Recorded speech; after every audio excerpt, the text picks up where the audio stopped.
Hello everyone. तो आज की लेक्चर में हम लोग बात कर रहे हैं wave packets and de Broglie's relation के बारे में। अब लास्ट लेक्चर में, अपने प्रीवियस लेक्चर्स में हम लोग फोरियर ट्रांसफॉर्मेशन के एक्सप्लेनेशन के बारे में देख रहे थे, इंटरप्रिटेशन के बारे में देख रहे थे, किस तरह से फोरियर ट्रांसफॉर्मेशन के रिजल्ट्स को हम लोग इंटरप्रेट करते हैं। और उस रिजल्ट्स के इंटरप्रिटेशन से आगे आते हुए हम लोगों ने de Broglie's wavelength and Heisenberg's uncertainty principle को डिराइव किया था। तो ये चीज़ क्या बताती है कि इट इज़ पॉसिबल कि हम लोग डी ब्रूगलीज रिलेशन या हाइजेनबर्ग अनसर्टेनिटी प्रिंसिपल या वेव पार्टिकल ड्यूअलिज्म है, इन सारी चीज़ों को मैथमेटिकल टूल के साथ डिस्कस कर सकते हैं या समझ सकते हैं। अब अगर हम बात करें कि जो डी ब्रूगली वेव है किसी भी पार्टिकल के साथ जो एसोसिएटेड होती है, तो जो वेव लाइक फिनोमिना जो होता है वो भी लिमिटेड रीजन में होगा, किसी भी एक स्पेस में नियर द पार्टिकल। अब ये डिफ़िकल्ट नहीं है कि हम उससे एक वेव बना सकें और वेव लाइक कैरेक्टर्स जो हैं वो लिमिटेड रीजन स्पेस में हमको मिलेंगे। तो हम ये बोल सकते हैं कि हमने देखा था कि हमने वेव लाइक स्ट्रक्चर बनाया था और उससे उसका विड्थ निकाला था, एम्पलीट्यूड निकाला था। अब हमने ये भी देखा था कि superposition of infinite harmonic function से एक क्या बनती है, एक रिजल्टेंट वेव बनती है, कॉम्प्लेक्स वेव बनती है। ये जो वेव्स हैं वो एक लिमिटेड रीजन में कन्फाइंड रहती है और हम लोग कैसे कंस्ट्रक्ट करते हैं, ऑब्वियसली सुपरपोजिशन ऑफ बहुत सारी हार्मोनिक वेव्स। और इस चीज़ को हम लोग क्या बोलते हैं, जहाँ पर एक वेव बनती है जो कि superposition of several harmonic wave से मिलके बनी है, that is known as wave packet. उसको क्या बोलते हैं हम लोग, वेव पैकेट। ठीक है, तो वेव पैकेट क्या हो गया, इट इज अ वेव, क्या बोल सकते हैं, it is a wave which is formed by which is formed by कैसे, superposition of several harmonic waves, of several harmonic waves. ठीक है, बहुत सारी हार्मोनिक वेव से मिला के एक सिंपल जो वेव बनती है, that is known as wave packet. अब ये जो कॉन्सेप्ट जो है वेव पैकेट का, उसको हम लोगों ने वेव पैकेट है तो उसको वेव लाइक फिनोमिना के साथ एसोसिएट किया, और वेव लाइक फिनोमिना है वो एक पार्टिकल के साथ एसोसिएट हो गया। अब एक चीज़ जो है वो और मिसिंग है यहाँ पर। वो क्या चीज़ है कि अगर मान लो कोई पार्टिकल है स्पेस में मूव करता है, तो ये जो वेव पार्टिकल है एसोसिएटेड विद द पार्टिकल जो है वो भी उसके साथ मूव करेगा। इसका मतलब ये है कि हम लोग क्या है, वेव पार्टिकल ढूंढेंगे जो कि किसके ऊपर डिपेंड करेगा, स्पेशल कोऑर्डिनेट्स एंड टाइम के ऊपर। स्पेशल दैट मीन्स स्पेस से रिलेटेड। और ऐसे टाइप के वेव पैकेट जो हैं वो किस तरह से ले सकते हैं हम लोग, ऐसे टाइप के वेव पैकेट जो हैं वो हार्मोनिक वेव्स जो है, वेव पैकेट जो है वो कैसे ले सकते हैं हम, हार्मोनिक वेव्स ले सकते हैं या ढूंढ सकते हैं।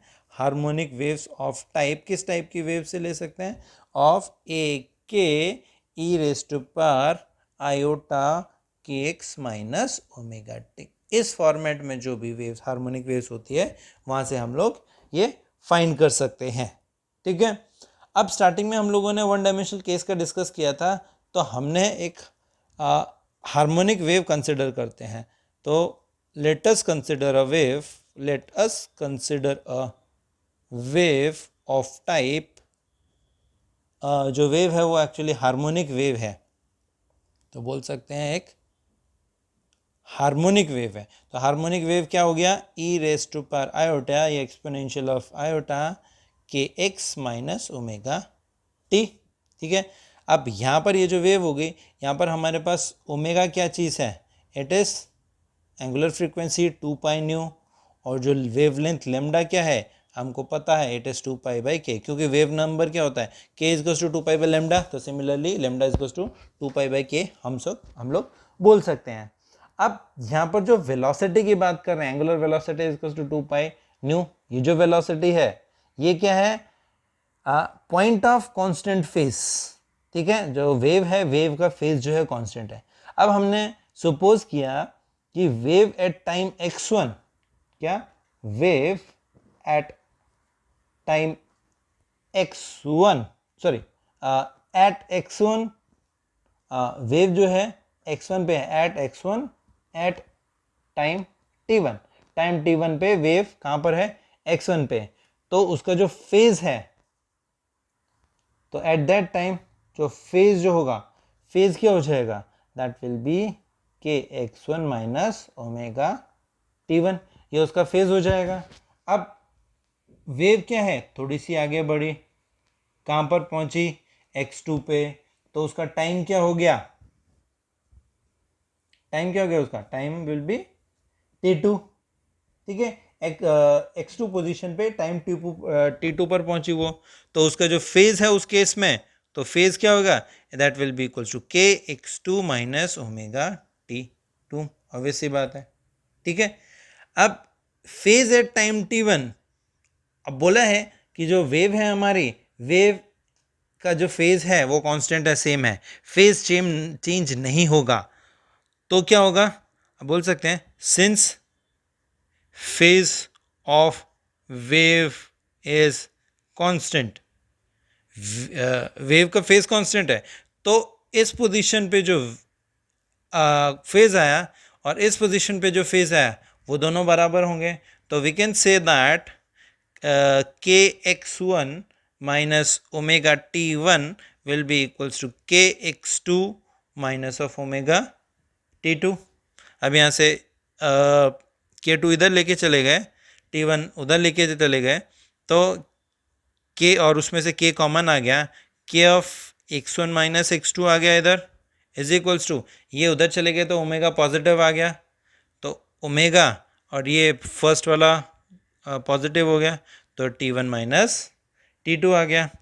तो हम यहाँ से ओमेगा जो है, ओमेगा यहीं पर k नीचे लेके गए और t1 माइनस t2 इस तरफ लेके चले गए, तो हम बोल सकते हैं omega divided by k is equals to x1 minus x2 divided by t1 minus t2, ठीक है, ये आ गया। अब ये जो चीज़ है इसको क्या बोलते हैं हम लोग, वेव वेलोसिटी, इसको हम बोलते हैं वेव वेलोसिटी, ठीक है, या उसको और दूसरे केस में उसको फेज वेलोसिटी भी बोलते हैं, ठीक है। और हमारे पास यहाँ पर के एक्स माइनस ओमेगा टी जो है दैट इज अ कांस्टेंट, वो एक कांस्टेंट है, ठीक है। तो अब हम क्या बोलते हैं कि k x minus omega T constant है, तो अगर हम आगे बढ़ते हैं, इसको आगे सॉल्व करेंगे, तो आगे सॉल्व करके क्या मिलेगा हमको,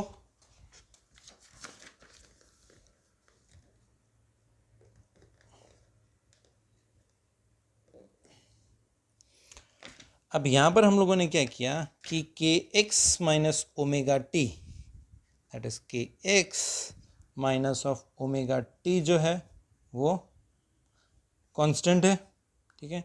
तो यहाँ से x की वैल्यू क्या हो जाएगी, तो हम बोल सकते हैं कि k x is equals to constant plus omega t, और x की वैल्यू जो होगी it will be equals to, अब कांस्टेंट है, constant divided by k, again एक कांस्टेंट आ जाएगा, plus omega t divided by k आ जाएगा, let it be equation number 1, ठीक है। या बोल सकते हैं ये इसको इक्वेशन नंबर 2 ले लेते हैं, हमारे पास ई raise to power iota k x minus omega t जो स्टार्टिंग में हार्मोनिक वेव जो ली थी वो हमारी इक्वेशन नंबर 1 हो गई, एंड ये हमारे पास इक्वेशन नंबर 2 आ गई, ठीक है। तो अब आगे बढ़ते हैं, अब आगे बोल सकते हैं ये जो इक्वेशन है कौन सी, ये इक्वेशन है x is equals to constant plus omega t upon k, ठीक है। इसको देख सकते हैं, तो this equation is in the form of Newton's equation of motion, ठीक है। तो बोल सकते हैं above equation is same as Newton's equation of motion. अब ये जो न्यूटन्स इक्वेशन ऑफ मोशन है ये क्या होती है, x is equals to x not plus v t, ठीक है, ये हमारी न्यूटन की इक्वेशन ऑफ मोशन हो गई। तो दोनों को कंपेयर करें, तो comparing equation number second and equation number third, इन दोनों को कंपेयर करते हैं। Let it be equation number third. दोनों को कंपेयर किया, ये दोनों बराबर, एक्स नॉट कॉन्स्टेंट के बराबर, टी आ गया, और omega upon k is equals to v. ठीक है, तो बोल सकते हैं कि जब phase velocity of a harmonic wave और ये जो हार्मोनिक वेव क्या थी, e raise to power iota k x minus omega t. ठीक है, क्या हो जाएगी, phase velocity v p h लिखी, it is equals to omega upon k. ये जो ओमेगा अपॉन के है वो हमारी फेज वेलोसिटी हो जाएगी। ठीक है, अब वेव पैकेट्स हम लोग निकालेंगे। अब वेव पैकेट्स कैसे निकालेंगे, superposition of time dependent harmonic waves जो हैं, हम लोग जो हार्मोनिक वेव हैं उनकी सुपरपोजिशन से वेव पैकेट्स निकालेंगे। ठीक है, तो बोल सकते हैं कि देयरफॉर अब सुपरपोजिशन से वेव पैकेट निकालेंगे तो हमारे पास एक वेव निकल जाएगी, that will be equals to integral of minus infinity to infinity a k e raise to power iota k x minus omega t d k, ये आ गई हमारे पास। ठीक है, ये क्या किया हम लोगों ने, एक वेव पैकेट उठाया, कैसे मिला, by the superposition of simple harmonic waves. ठीक है, अब ये जो हमारे पास इक्वेशन नंबर 4 है, इसमें हार्मोनिक वेव्स हैं विद डिफरेंट वैल्यूज ऑफ के from minus infinity two plus infinity.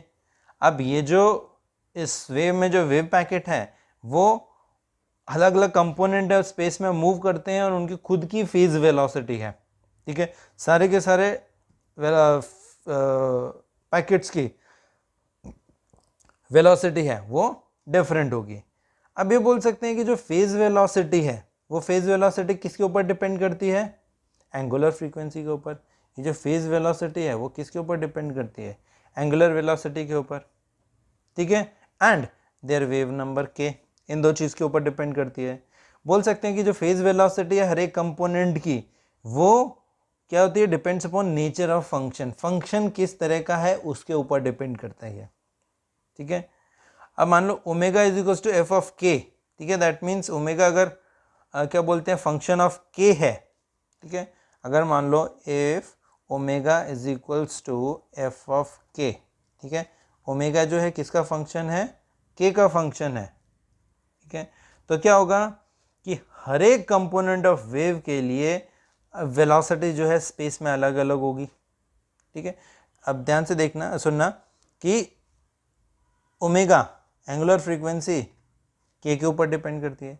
अगर मान लो हमारे पास एक वेव फंक्शन ओमेगा है, उसमें क्या हो रहा है कि अलग अलग कंपोनेंट हैं। अब वो सारे अलग अलग कंपोनेंट के अपनी खुद की वेलोसिटी से मूव करेंगे। ठीक है, और वो खुद की वेलोसिटी से एक डिस्टेंस मूव कर रहे हैं किसी भी एक स्पेस में। ठीक है, तो क्या होगा कि ये जो वेव पैकेट है अपना शेप लूज करेगा। अब शेप कैसे लूज करेगा, अब सुपरपोजिशन ऑफ वेव्स हुई तो उनके सुपरपोजिशन से क्या बनता है, एक रिजल्टेंट वेव बनती है। अब उस रिजल्टेंट वेव का एक शेप है। अब मान लो कि इन सब की जो वेलोसिटी है वो अलग है, सबकी वेलोसिटी अलग है, तो वेलोसिटी अलग होने की वजह से उनके जो सुपरपोजिशन है और जो रिजल्टेंट वेव है वो चेंज हो जाएगी, उसका शेप चेंज हो जाएगा। ठीक है, तो बोल सकते हैं कि एक और एग्जांपल लेते हैं कि ये बोल सकते हैं कि अगर मान लो एक झुंड है, ग्रुप ऑफ पीपल चल रहे हैं एक पर्टिकुलर शेप बनाकर, मतलब 3x3 का, तो अगर मान लो उनकी वेलोसिटी सेम है तो वो 3x3 का shape as it is maintain रहेगा। अगर मान लो उनकी वेलोसिटी में चेंज आता है, वेरी होती है, तो वो अपना शेप मेंटेन नहीं कर पाएंगे, उनका जो शेप है वो हैपेजर्ड हो जाएगा। ठीक है, तो हम बोल सकते हैं कि जो वेव पैकेट है पार्टिकल के साथ एसोसिएट होना चाहिए, तो जो वेव पैकेट है वो डिस्पर्स नहीं होना चाहिए जब वो पार्टिकल के फॉर्म में मूव करता है किसी भी एक स्पेस के अंदर। अब ये देख सकते हैं कि जो हार्मोनिक वेव के कंपोनेंट्स है किसी भी एक पैकेट का, उनकी जो फेज वेलोसिटी है वो सेम रहनी चाहिए ताकि उनका फेज जो है वो भी सेम रहे एंड उनका शेप भी एज इट इज रहे।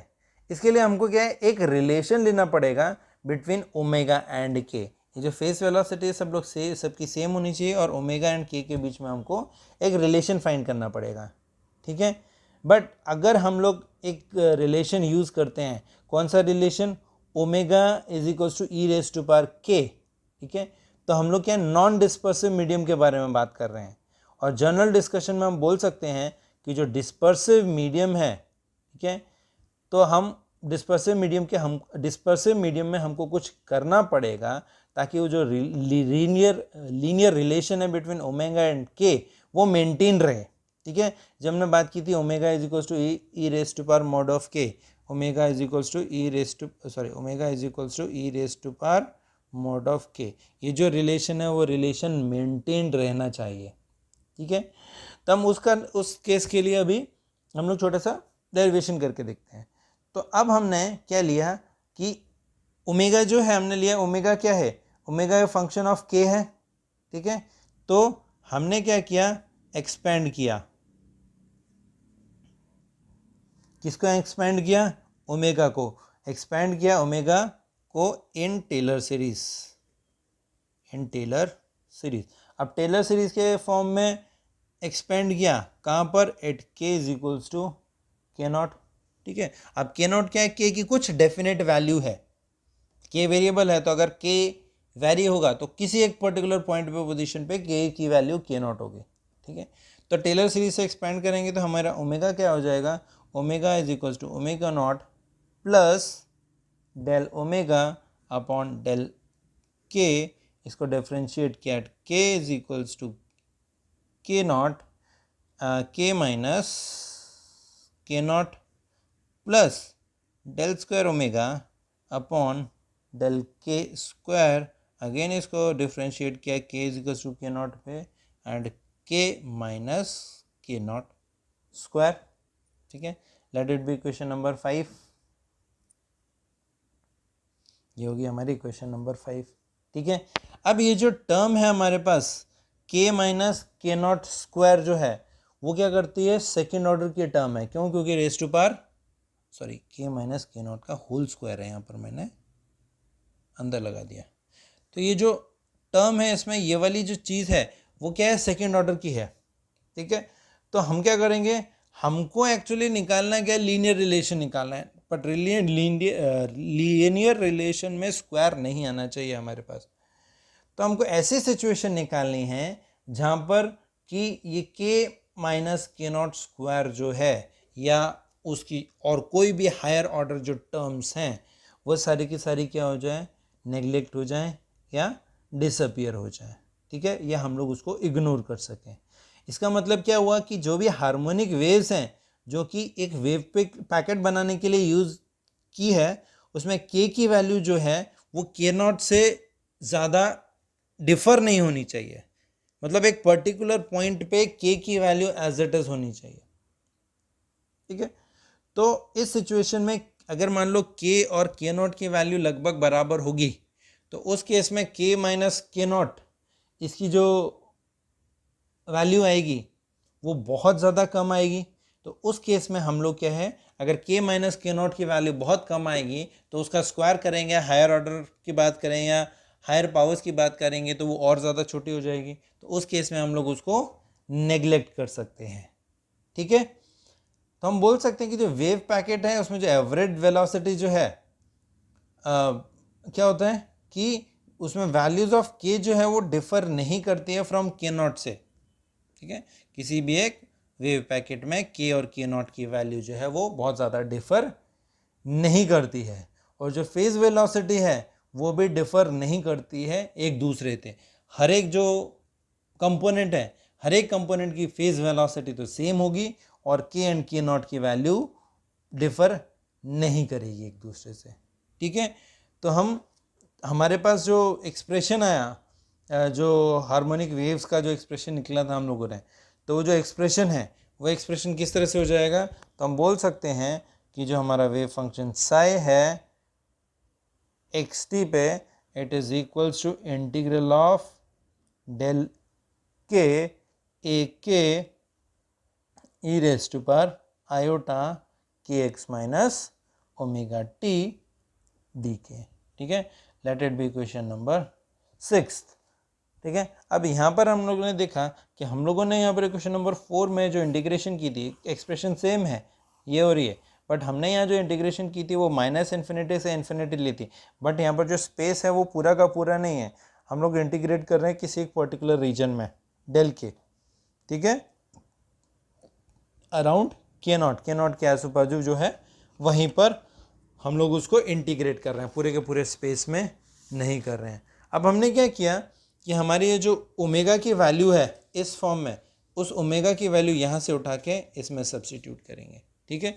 अब इसमें सब्स्टिट्यूट करने से पहले हम जो हमारे पास जो ओमेगा की वैल्यू है, उस ओमेगा की वैल्यू को थोड़ा सा सिंपलर फॉर्म में लिखते हैं।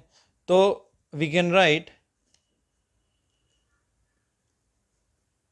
ओमेगा क्या लिख सकते हैं, ओमेगा क्या था, omega is equals to omega not plus del omega upon del k minus k not plus del square omega del k square k minus k not square.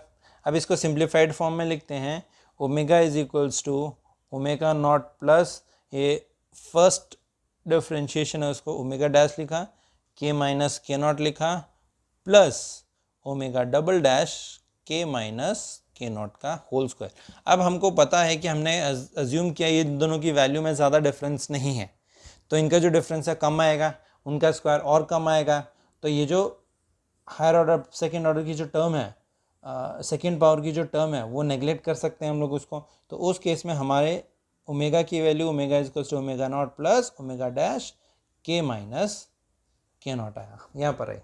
अब ये जो ओमेगा की वैल्यू है इसको हम लोगों ने हमारे एक्सप्रेशन में सब्स्टिट्यूट किया। जब सब्स्टिट्यूट किया तो substituting the value of omega from above in equation number 6 हमारी लास्ट इक्वेशन में सब्स्टिट्यूट किया, ठीक है। जब हमारी लास्ट इक्वेशन में सब्स्टिट्यूट करेंगे तो हमारे पास आएगा omega x t is equals to, अब यहाँ पर जब हम लोग सब्स्टिट्यूट करेंगे तो एक काम करते हैं, सब्स्टिट्यूट करने से पहले थोड़ा सा सिंप्लीफाई कर लेते हैं, ठीक है। अब सिंप्लीफाई में ये करने से पहले थोड़ा सा सिंप्लीफाई कर लेते हैं। हम सब्स्टिट्यूट करेंगे तो हमारी एक्सपोनेंट वाली टर्म आएगी। एक्सपोनेंट वाली टर्म क्या है हमारे पास, के एक्स माइनस ओमेगा टी है, ठीक है।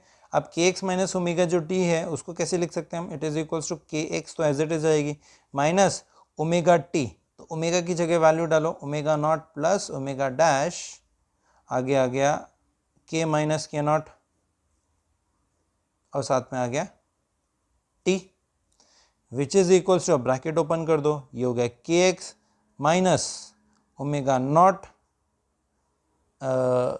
सॉरी ओमेगा टी है तो इस होल के साथ मल्टीप्लाई होगा यहाँ पर, ठीक है, minus of omega not t आ जाएगा साथ में, plus omega dash t k minus k not आ जाएगा यहाँ पर। अब यहाँ पर हम क्या कर सकते हैं कि अगेन यहाँ पर हमने के x minus omega not t plus omega dash t k minus k not तो लिख लिया। अब यहाँ पर हम लोग प्लस और माइनस करेंगे किसका, के एक्स और sorry k not x minus plus के नॉट एक्स, हमने यहाँ किया प्लस के नॉट एक्स किया और साथ में माइनस ऑफ के नॉट एक्स कर दिया, ठीक है, विच इज इक्वल टू, अब ध्यान से देखना हमारी जो पहली जो टर्म है उसको हम लोग क्या लिख सकते हैं, हमारा एक के नॉट एक्स लिख लिया हम लोगों ने पहले, एक के नॉट एक्स लिख लिया, minus of omega not T, एक के नॉट एक्स और ओमेगा नॉट टी, इन दोनों को एक साथ लिख लिया, ठीक है। आगे गए हम लोग, आगे किया हम लोगों ने प्लस, अब हमारे पास एक दो तीन टर्म बचे, अब के एक्स एंड ये माइनस के नॉट एक्स, पहले हम लोग ये लिख लेते हैं कि plus omega dash t k minus k not as it is आ गया, हमारे पास दो टर्म बची है के एक्स और माइनस के नॉट एक्स। अब इन दोनों में से क्या है, एक्स कॉमन निकाल लो, प्लस एक्स कॉमन निकाल लिया, अंदर बचा के माइनस के नॉट। अब अगेन इन दोनों में से के माइनस के नॉट कॉमन निकाल लो, के not x minus omega not t plus, अब यहाँ से omega dash T plus x अंदर बचा हमारे पास और ये बचा के माइनस के नॉट। ठीक है, एक मिनट, यहाँ प्लस है ना, सॉरी, ये ब्रैकेट ओपन होगा तो ब्रैकेट ओपन के बाद ये माइनस हो जाएगा। ठीक है, ये वाली टर्म हमारे पास माइनस हो जाएगी और अगेन ये वाली जो टर्म है वो हमारे पास माइनस हो जाएगी। ठीक है, तो हम इसको इन्वर्स फॉर्म में लिख सकते हैं x माइनस ओमेगा टी। ठीक है, तो हम इसको लिख सकते हैं plus x minus omega dash t k minus k not.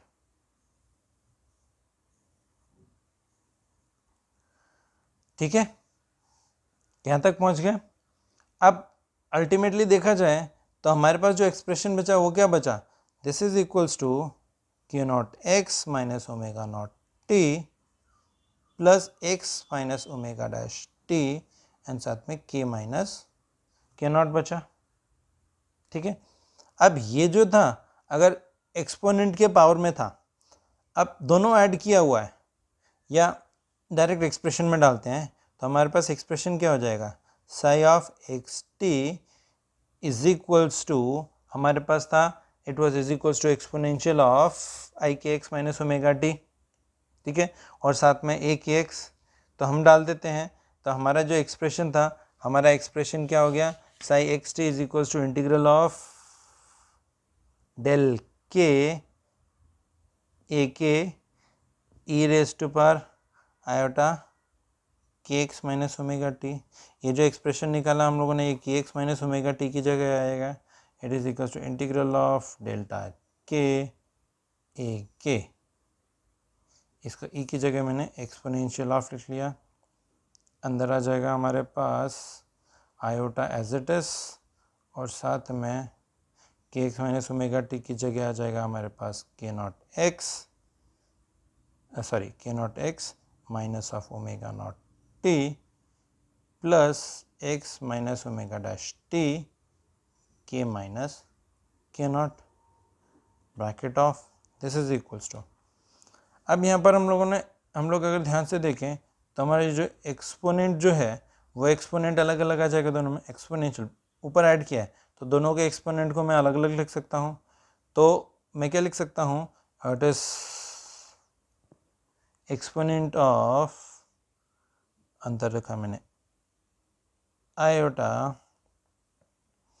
अंदर के not x minus omega not T, ये हो गया, इसको मैंने बाहर ले लिया, अंदर बचा इंटीग्रल ऑफ ए के, दूसरा बचा हमारे पास एक्सपोनेंशियल ऑफ आयोटा ऑफ, क्या बचा, दूसरा हमारे पास ये बचा, that was x minus omega T, sorry omega dash t and साथ में के माइनस के नॉट। ठीक है, let it be equation number कितनी थी हमारे, इक्वेशन नंबर 6 की थी लास्ट में, ये हमारी हो जाएगी इक्वेशन नंबर 7। ठीक है, अब यहाँ पर देखें कि ये जो है हमारे पास पहला जो एक्सप्रेशन आ रहा है ये एक्सपोनेंशियल ऑफ आयोटा के not x minus omega not T, ये क्या है, ये फेज बता रही है। ठीक है, के x minus omega not T किसका, ऑफ वेव जिसकी एंगुलर फ्रीक्वेंसी ओमेगा है एंड वेव नंबर के नॉट है, बट इसका जो एम्पलीट्यूड है वो इंटीग्रल पार्ट जो है वो यहाँ से रिप्रेजेंट होता है इसका एम्पलीट्यूड। ठीक है, और वो जो दोनों है it is function of both x and T दोनों का फंक्शन है। तो ऐसे वेव पैकेट का जो मोशन है वो हम लोग किस तरह से रिप्रेजेंट कर सकते हैं, ऐसे वेव फंक्शन का जो मोशन है वो किसी भी एक वेव पैकेट के फॉर्म में इस तरह से हम लोग इस तरह से रिप्रेजेंट कर सकते हैं, इस तरह से रिप्रेजेंट कर सकते हैं, ये एक्स नॉट हो गया, ये भी एक्स नॉट हो गया, ये at t is equals to t naught हो गया, ये at t is equals to t one हो गया। ठीक है, तो इसको हम लोग इस तरह से रिप्रेजेंट कर सकते हैं, ठीक है। At t is equal to t naught wave packet का है x नॉट पे है, ठीक है। जब x जो है वो x1 पे पहुंचेगा, सर ये x1 है, जब ये पोजीशन उसकी चेंज होकर x1 हो जाएगी तो उस टाइम पे टाइम जो होगा t1 हो जाएगा, ठीक है। तो हम बोल सकते हैं कि दोनों वेव का जो एम्पलीट्यूड है वो सेम है t0 पे और t1 पे, ठीक है। बट टाइम वो पोजीशन चेंज हुई है, पहले पोजीशन x0 था, ठीक है, फिर x1 हो गया, टाइम चेंज हो गई। इसका मतलब ये क्या है, इसका मतलब ये है कि इंटीग्रल जो है दोनों पॉइंट पे वो सेम है। और अगर देखा जाए तो it is x0 minus omega dash T, क्या है x0 minus omega dash T, ये दोनों के दोनों एम्पलीट्यूड जो है वो दोनों के एम्पलीट्यूड सेम होंगे, कहाँ पर, t0 पे एंड t1 पे, ठीक है। तो बोल सकते हैं at t0 and t1 the amplitudes of the wave, ठीक है, amplitude the wave packet of the wave packet will be same,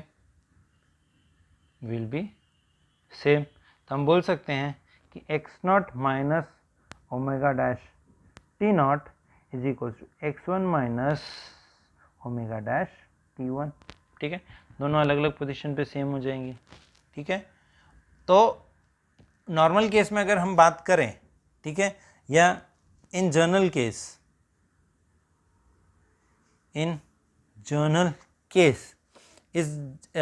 इस टाइप के जो पॉइंट्स हैं वो आते रहेंगे जब वेव पैकेट आगे की तरफ प्रोसीड करेगी।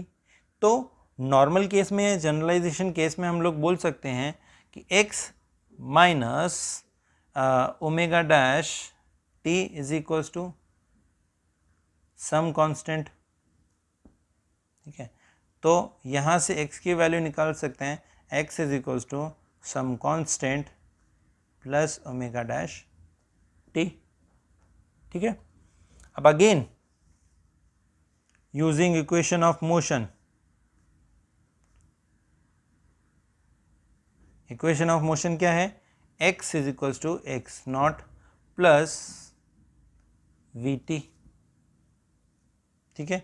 अगेन यहाँ पर जो हमारा ओमेगा डैश जो बना that is equals to v, ठीक है। हम बोल सकते हैं therefore v g can be equals to omega dash which is equals to del omega by del k, या डी ओमेगा बाई डी के लिख सकते हैं उसको हम लोग, ठीक है। ये आ गया हमारे पास। तो ये क्या होता है, it is the velocity of wave packet, ये चीज़ क्या हो गया हमारे पास, velocity of wave packet, done. और हमारे पास ये क्या हुआ, इट इज या ग्रुप वेलोसिटी ऑफ वेव्स भी बोल सकते हैं,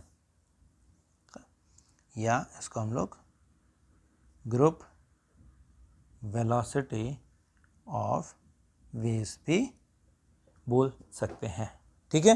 तो हम लोगों ने अभी तक क्या क्या चीज़ डिस्कस की, हम लोगों ने देखा कि जो वेव पैकेट का जो कॉन्सेप्ट है वो हम लोग क्या है, उस कॉन्सेप्ट से पार्टिकल को रिप्रेजेंट कर सकते हैं, ठीक है। अगर हम कुछ एवरेज वेलोसिटी वेव पैकेट को असाइन कर रहे हैं तो जो k की जो वैल्यू है, ठीक है, उसके कंपोनेंट्स वेव को वो एक छोटे रेंज में ही रिस्ट्रिक्टेड रहेगी, ठीक है। k की वैल्यू रिस्ट्रिक्टेड रहेगी एक स्मॉल रेंज में, जो हम लोगों ने इंटीग्रल किया था डेल के में। फिर नेक्स्ट अगर हम बात करें कि वेव पैकेट जो है वो कहाँ पर होना चाहिए, इट मस्ट बी छोटे से छोटे पॉसिबल रीजन ऑफ स्पेस में होना चाहिए वेव पैकेट को, ठीक है।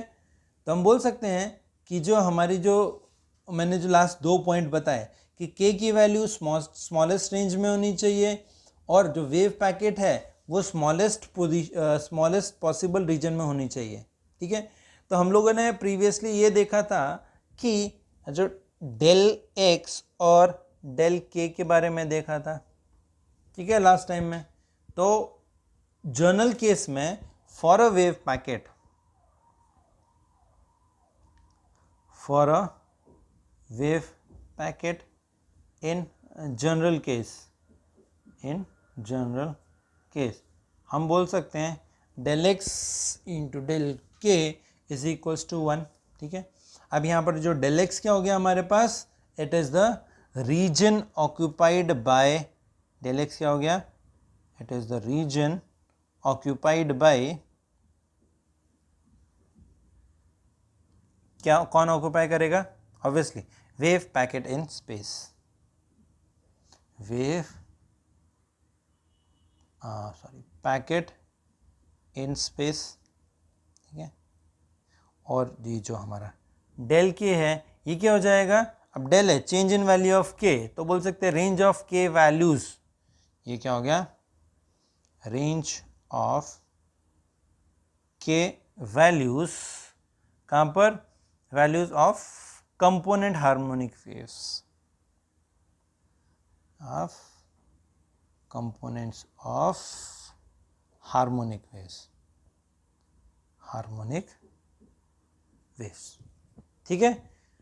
तो अगर इस रिलेशन को ध्यान से देखें, डेल एक्स इंटू डेल के इज इक्वल्स टू 1। अब dispersion of the wave packet, अब जो वेव जो है, हमने बोला ये जो वेव पैकेट है वो छोटे से छोटे रीजन में कंप्राइज होनी चाहिए, तो उसका डिस्पर्जन कम होना चाहिए। तो लीस्ट पॉसिबल डिस्पर्जन के लिए डेल के क्या है,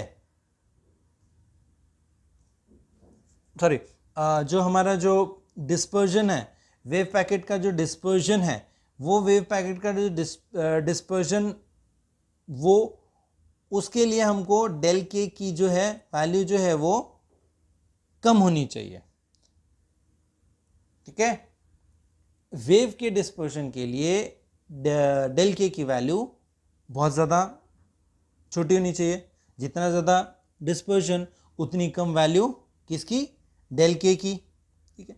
अब अगर मान लो फॉर एग्जांपल डेल एक्स की वैल्यू बहुत ज़्यादा है, तो region occupied by the wave packet broad होगा, तो वेव पैकेट क्या करेगा, अपनी capacity of representing microscopic particle loose कर देगा, ठीक है। अब obviously this is equals to 1, तो अगर मान लो डेल एक्स बढ़ता है तो डेल के को छोटा होना पड़ेगा, और अगर मान लो डेल के बढ़ता है तो डेल एक्स को छोटा होना पड़ेगा, ये रिलेशन बताता है हमारा, ठीक है। और अगर मान लो डेल एक्स की वैल्यू ज़्यादा हो गई, बहुत ब्रॉड रेंज में चला गया हमारा डेल एक्स, तो उस केस में मतलब डिस्पर्जन ज़्यादा हुआ किसका, वेव पैकेट का, तो वो जो है अपनी कैपेसिटी लूज करेगा, किस चीज़ की कैपेसिटी की, माइक्रोस्कोपिक पार्टिकल को रिप्रेजेंट कर सके। अब अगर मान लो ये जो डेल एक्स की वैल्यू है उसको हम लोग स्मॉल कर देते हैं, तो जो इंटरवल डेल के है, डेल के का इंटरवल क्या हो जाएगा, लार्ज हो जाएगा, ठीक है।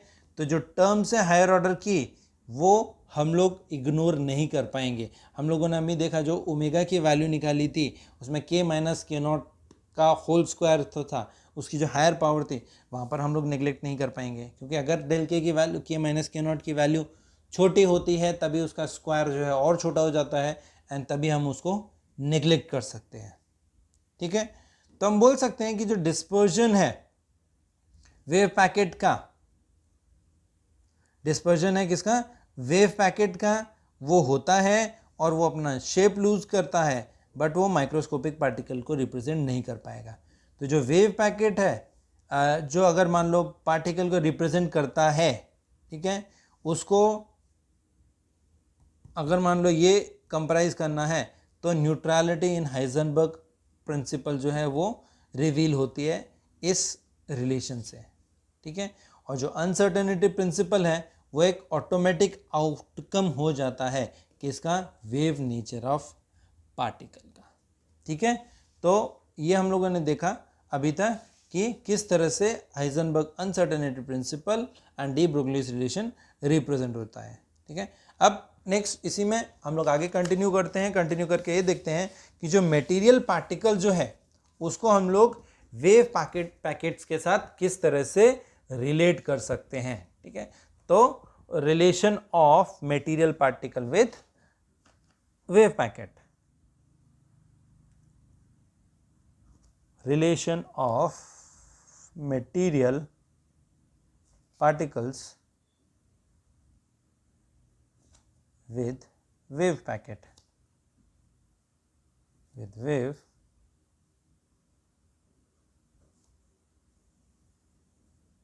पैकेट। ठीक है, अब डी ब्रोगली ने क्या किया है, एक ब्रिज बनाया है material particles and wave packets के बीच में। ठीक है, किस तरह से ब्रिज बनाया है, एज वी नो दैट, या बोल सकते हैं according to de Broglie's relation. अब क्या बोलता है de Broglie's, lambda is equals to h upon p. ठीक है, तो अब h अपॉन पी हो गया, तो हम क्या लिख सकते हैं, p की वैल्यू क्या है, p will be equals to h upon lambda. ठीक है, अब लेमडा जो है, अब हमको पता है कि k is equals to 2 pi by lambda होता है, तो lambda is equals to 2 pi by k. Lambda की वैल्यू यहाँ सब्सटीट्यूट कर दिया, h, lambda is 2 pi by k. ठीक है, let it be question number 1। ठीक है, अब Einstein relation between energy and angular frequency,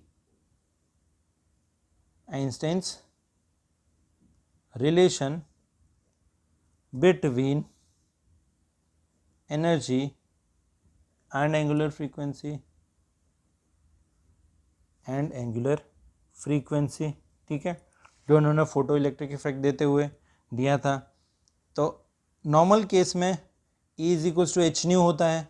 ठीक है, अब हमको पता है omega is equals to 2 pi nu, तो न्यू क्या हो जाएगा, ओमेगा अपॉन 2 पाई, तो this can be written as h, ये न्यू क्या हो जाएगा, omega upon 2 pi. Let it be question number 2। ठीक है, अब हमने क्या किया, ये E हो गया और ये हमारा P हो गया। सो फ्रॉम इक्वेशन 1 एंड 2, ऊपर से हम लोग dP लिख सकते हैं, dP is equals to h upon 2 pi dk and dE is equals to h upon 2 pi d omega. ठीक है, अब हमने क्या किया, dE डिवाइडेड बाय dP किया। अब dE क्या है, h upon 2 pi into D omega, और नीचे dP में बचा h अपॉन 2 पाई डी के, इससे ये कैंसिल आउट हो गया, ये बचा D omega by D k. ठीक है, अब पिछले वाले रिलेशन में हमने क्या किया था, D omega by D k क्या था, this is equals to v g, that means कि it is the group velocity. ठीक है, ग्रुप वेलोसिटी ऑफ वेव्स, जो कि क्या है, दिस इज द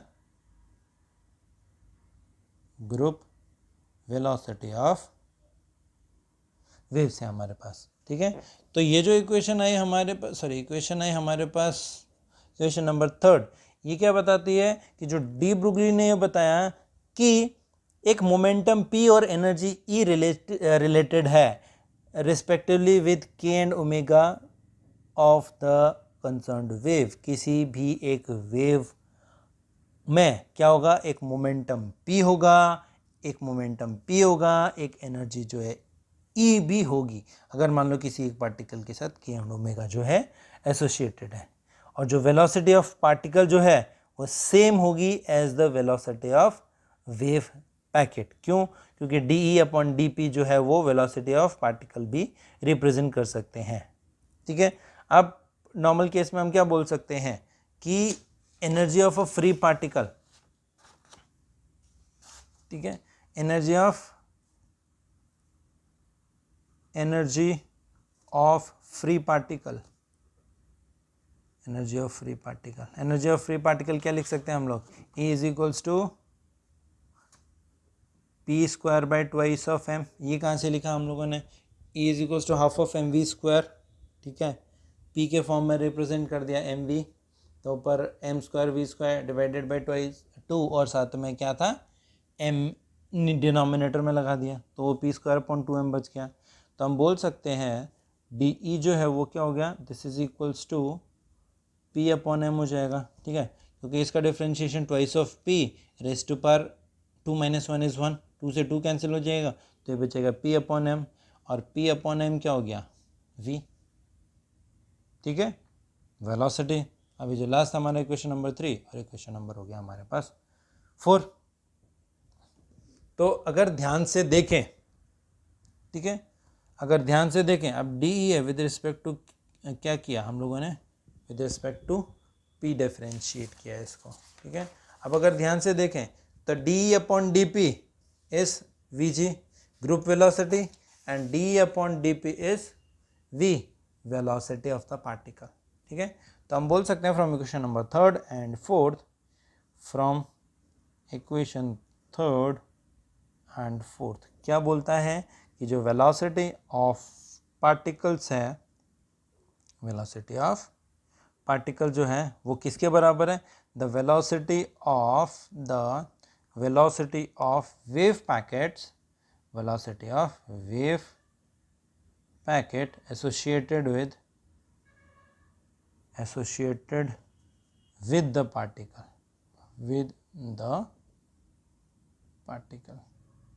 ठीक है।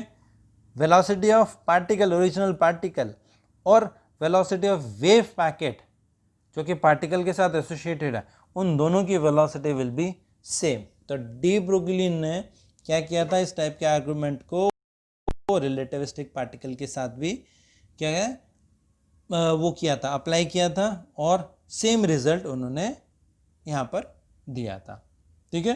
तो आज के लिए इतना सफिशिएंट है, बाकी हम लोग नेक्स्ट लेक्चर में करेंगे। Thank you.